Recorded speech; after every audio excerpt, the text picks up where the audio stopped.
Long before the arrival of European missionaries and colonial administrators, African societies possessed deeply structured spiritual systems that govern morality, politics, economics, medicine, and cosmology. These systems were not peripheral beliefs but the intellectual foundations upon which societies were organized. African gods were not distant abstractions, they were active forces embedded in law of kingship, land ownership, warfare, healing, and social accountability. When missionaries encountered these belief systems, they did not simply see religion in the narrow European sense. They confronted an alternative civilization logic, one capable of resisting foreign domination. It was this power, not superstition, that made African gods terrifying to colonial authorities and led to their systematic suppression. African spirituality was inherently philosophical. Across the continent, spiritual systems articulated complex ideas about existence, causality, ethics, and human responsibility. The Yoruba concept of Aweb, for example, described the divine force that animates speech, action, and destiny. To possess Aweb was to have authority sanctioned by cosmic order.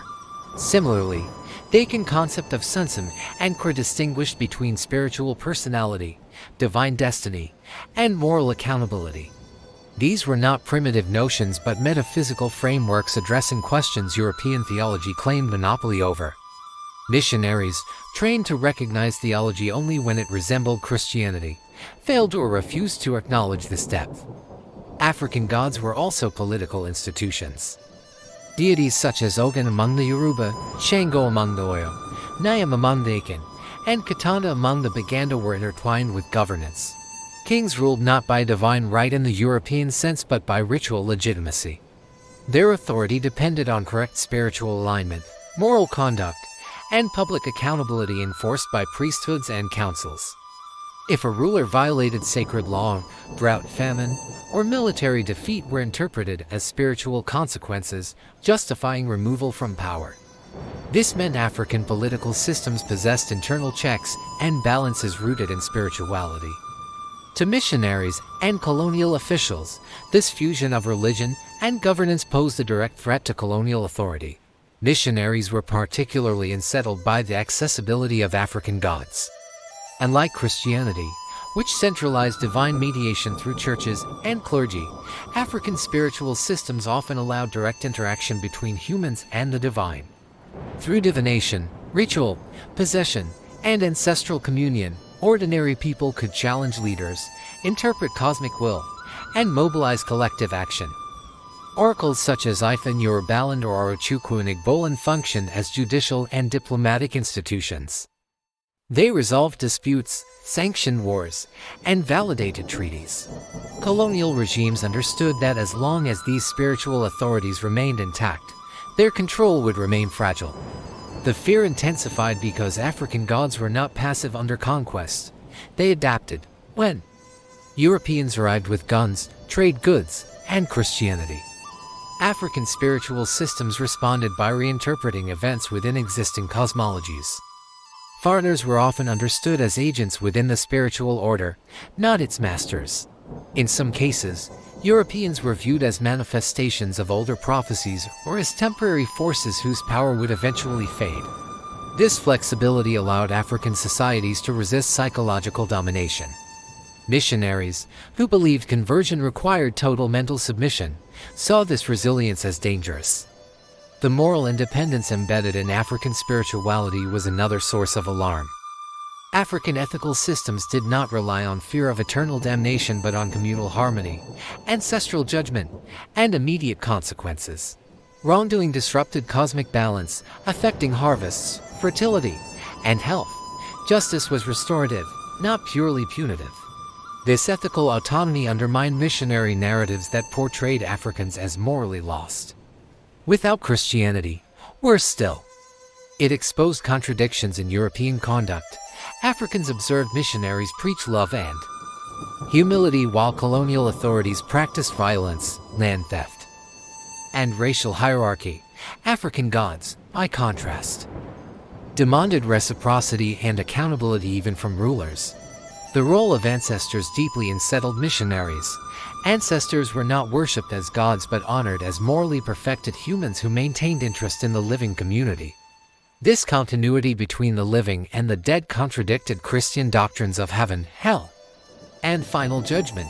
More importantly, ancestor veneration reinforced land rights, lineage authority, and social cohesion.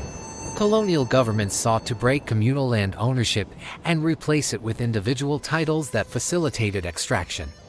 Ancestor reverence anchored land spiritually, making dispossession sacrilegious. Suppressing ancestor rituals became a strategic necessity for colonial expansion. African priesthoods represented organized intellectual classes.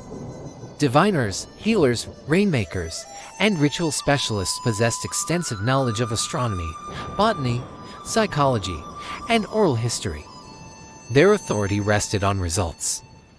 If rains failed or illness spread, their legitimacy could be challenged. This empirical accountability contrasted sharply with missionary authority, which demanded faith independent of material outcomes.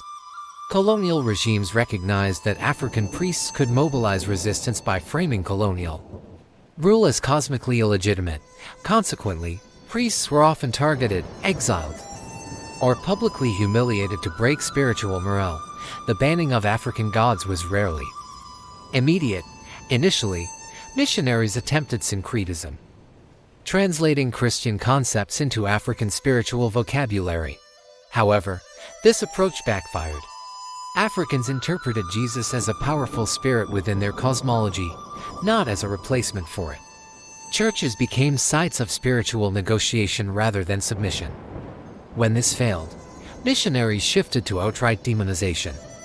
African gods were rebranded as devils, idols, or witchcraft. Ritual objects were burned, shrines destroyed, and sacred groves cut down. These acts were not theological disagreements but symbolic warfare. Colonial law reinforced spiritual suppression. Ordinances criminalized traditional rituals, labeling them as barbaric or harmful. Drumming, possession ceremonies, and festivals were restricted or banned, particularly those that gathered large crowds.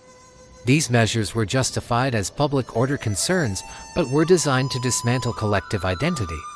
Without rituals, spiritual memory faded. Without memory, resistance weakened. Schools replaced shrines, and catechisms replaced oral tradition. Children were taught to despise their heritage as evil, creating generational rupture. The fear of African gods reached its peak during resistance movements. From the Maji-Maji uprising in German East Africa to the Mau Mau movement in Kenya, spiritual belief played a central role. Prophets and ritual specialists mobilized communities by invoking ancestral protection and divine justice.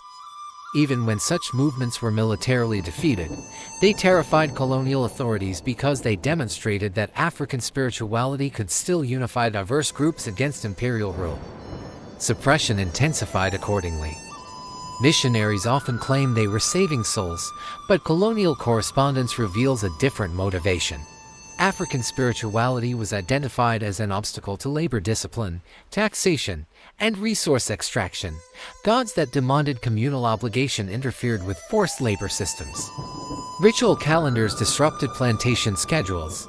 Spiritual prohibitions challenged mining, logging, and land seizure. Banning African gods was therefore an economic strategy masquerading as moral reform. The psychological dimension of suppression was equally significant. Conversion required Africans to internalize inferiority. By portraying African gods as false or evil, missionaries delegitimized African history, science, and identity. This epistemic violence made colonial domination appear natural and inevitable.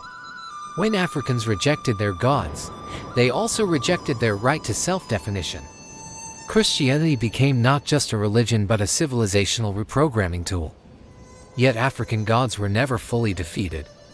They survived underground, disguised within Christian practices, folklore, music, and language. Saints absorbed attributes of older deities. Hymns carried ancestral rhythms. Proverbs encoded spiritual philosophy.